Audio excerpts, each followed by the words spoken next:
जागो जागो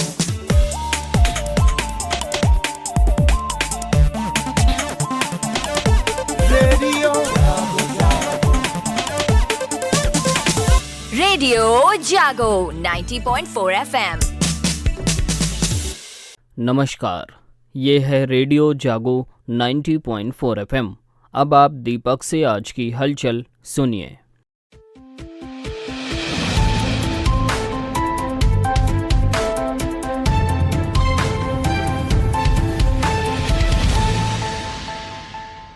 T20 विश्व कप 2024 के बाद भारत की पहली सीरीज का शेड्यूल जारी कर दिया गया है। भारत 6 जुलाई से 14 जुलाई तक जिम्बाब्वे में 5 T20 मैच खेलेगा। जिम्बाब्वे 2016 के बाद पहली बार किसी T20 सीरीज में भारत की मेज़बानी करेगा।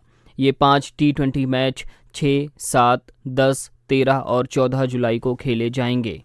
टाटा ग्रुप का बाजार पूंजीकरण 30 लाख करोड़ के पार हो गया है और ये उपलब्धि हासिल करने वाला ये देश का पहला ग्रुप बन गया है। टाटा कंसल्टेंसी सर्विसेज TCS पूंजीकरण के लिहाज से टाटा ग्रुप की सबसे मूल्यवान जबकि देश की दूसरी सबसे मूल्यवान कंपनी है।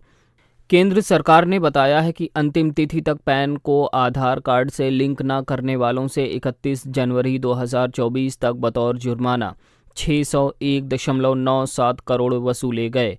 पैन को आधार कार्ड से लिंक करने की आखिरी तारीख 30 जून 2023 थी और उसके बाद 1000 शुल्क चुकाकर पैन को आधार से लिंक करने की अनुमति दी गई थी। भारतीय जल प्रबंधन संस्थान के वैज्ञानिकों ने खास तकनीक विकसित की है। इसके तहत मिट्टी के अंदर सेंसर लगाया जाएगा। सेंसर से कंट्रोलर बॉक्स से इंटरनेट पर जानकारी अपलोड होगी, जिससे स्मार्टफोन के जरिए फसलों की ज़रूरत की जानकारी मिलेगी। अब किसान घर बैठे फसलों की सेहत का हाल जान सकेंगे।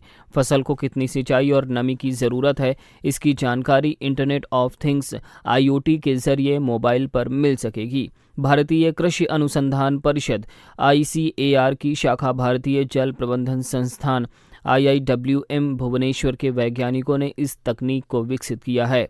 भारतीय सब्जी अनुसंधान संस्थान शहंशाहपुर में लगे किसान मेले में आए वैज्ञानिकों ने इस तकनीक को प्रदर्शित किया है। आज सुरक्षित इंटरनेट दिवस है। देश दुनिया में बढ़ती तकनीक और प्रगति के दौर में इंटरनेट जन सामान्य की ज़रूरत बन गया है। इंटरनेट के सहारे साइबर क्राइम आदि घटनाएं भी बढ़ रही हैं। जनसाधारण को सचेत करने के लिए इन्हीं बिंदुओं को लेकर रेडियो जागो 90.4 FM स्टूडियो में चेयरमैन अभय शंकर गौड़ और पुलिस अधीक्षक केशव चंद्र गोस्वामी के बीच हुई बातचीत के अंश सुनिए। सबसे पहले मैं रेडियो जागो 90.4 के श्रोताओं को सुरक्षित इंटरनेट दिवस की हार्दिक शुभकामनाएं देता हूं। धन्यवाद। तो इसके सुरक्षित उपयोग के लिए हमारे माननीय मुख्यमंत्री जी ने जनपद के 57 जिलों में साइबर थाने की स्थापना की है, जिसमें हमारा जनपद हरदोई भी है। यहाँ पर साइबर थाना हमारी पुलिस लाइन परिसर में खुला हुआ है। जो भी साइबर के अपराध हो रहे हैं उससे संबंधित कोई भी सूचना जो शहर क्षेत्र में है वो तो आसानी से आकर पुलिस लाइन में दे देते हैं, किंतु जो देहात क्षेत्रों में है उन्हें परेशानी होती है।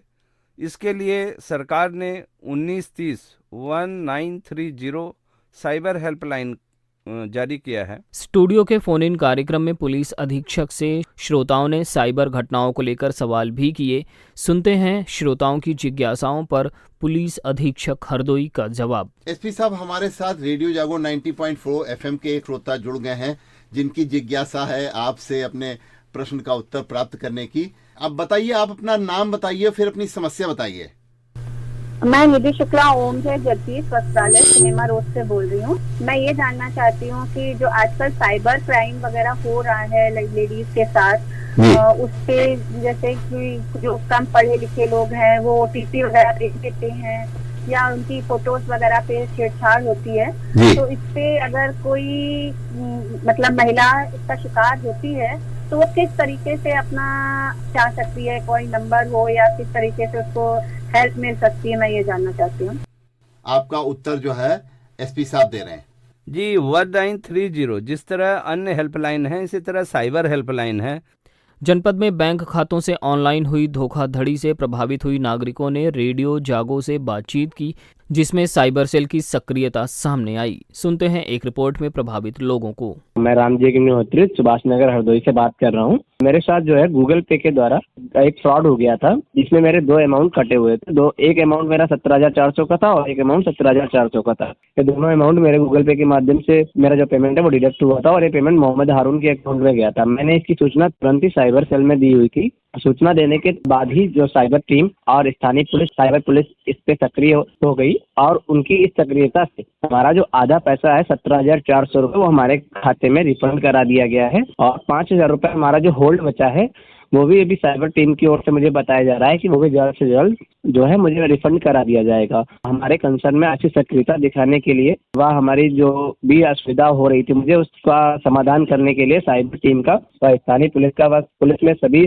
कर्मियों का बहुत बहुत धन्यवाद देता हूँ मैं। जब आपके साथ कोई ऐसी घटना घटी तुरंत कितनी देर में आपने साइबर सेल को सूचित किया? जैसे ही मेरे साथ घटना घटी थी मैंने इसके पश्चात 5 मिनट के बाद में ही को सूचित कर दिया था इसके बारे में। और आपका जो पैसा वापस आया उसमें कितना समय लगा? देखिए उसमें तो साइबर सेल के द्वारा एक थोड़ी सी लंबी प्रक्रिया हो जाती है, थोड़ा सा समय लग जाता है, तो लगभग 1 से 1.5 महीने के बाद में मेरा जो पैसा था वो मेरे अकाउंट में आ गया था। चलिए बहुत अच्छा लगा आपने रेडियो जागो 90.4 FM से बात की। जी मेरा नाम प्रीति वर्मा है और मैं प्रगति नगर में रहती हूँ। मेरा 1,06,000 का फ्रॉड हुआ और मैंने कंप्लेन दर्ज कराई जिसका तुरंत एक्शन लिया गया और मेरा 70,000 रुपये वापस आया। और इंटरनेट आजकल के समय में बहुत ही जरूरी है, इस वजह से हमें इतनी सुविधा मिली जो हमारा पैसा आधे से ज्यादा वापस आ गया। तो सुना आपने बैंक खातों से ऑनलाइन ठगी का शिकार होने वाले लोगों को किस तरह साइबर सेल की सक्रियता से जालसाजियों द्वारा ठगा गया पैसा वापस मिल सका। सब सचेत हों और याद रखें हेल्पलाइन नंबर 1930। रेडियो जागो 90.4 FM हरदोई के लिए महेश मिश्र। सुरक्षित इंटरनेट दिवस पर हुई आज की खास परिचर्चा पुलिस अधीक्षक केशव चंद्र गोस्वामी और चेयरमैन अभय शंकर गौड़ के बीच हुई, जिसका पुनः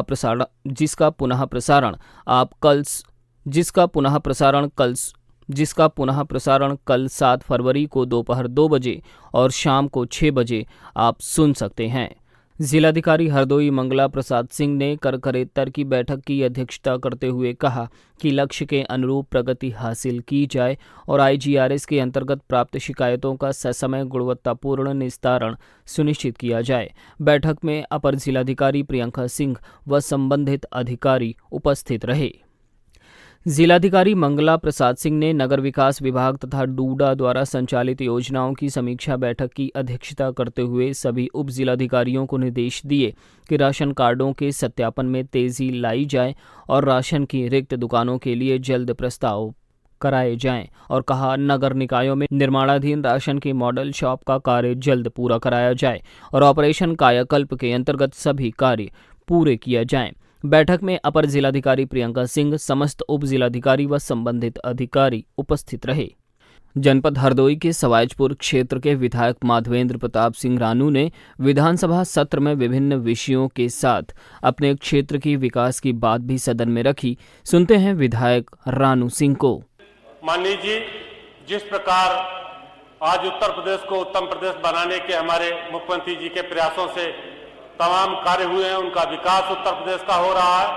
आज उत्तर प्रदेश में नए निवेश आमंत्रित किए जा रहे हैं और एक तरीके से जिस प्रदेश में उद्योगों का पलायन हो रहा था, आज वहां बाहर से आई हुए उद्योग स्थापित करने की होड़ लगी हुई है। आपके माध्यम से मैं कुछ पॉइंट रखना चाहता हूं सरकार और प्रदेश के विकास के लिए, क्योंकि हमारे प्रदेश में बहुत सारे विश्वविद्यालय बनाए गए। हमारे श्रद्धेय प्रधानमंत्री अटल बिहारी वाजपेयी जी पत्रकार थे, पत्रकारिता का कोई विश्वविद्यालय अपने प्रदेश में नहीं है, तो आपके माध्यम से सरकार से प्रस्ताव भेजना चाहूंगा कि उत्तर प्रदेश में एक अटल जी के नाम पर पत्रकारिता विश्वविद्यालय भी खोला जाए। डॉक्टर राम मनोहर लोहिया स्नातकोत्तर महाविद्यालय अलीपुर हरदोई में स्वामी विवेकानंद युवा सशक्तिकरण योजना के अंतर्गत जिला पंचायत अध्यक्ष प्रेमावती PK वर्मा ने विद्यालय के 350 छात्र छात्राओं को स्मार्टफोन वितरण किए। शिक्षोन्नयन संस्थान के प्रबंधक एवं अंतर्राष्ट्रीय साहित्य परिषद के अध्यक्ष डॉक्टर सुशील चंद्र द्विवेदी मधुपेश की अध्यक्षता में आयोजित समारोह में डॉक्टर शीर्षेंदुशील त्रिवेदी सहित शिक्षक व छात्र छात्राएं व अभिभावक उपस्थित रहे।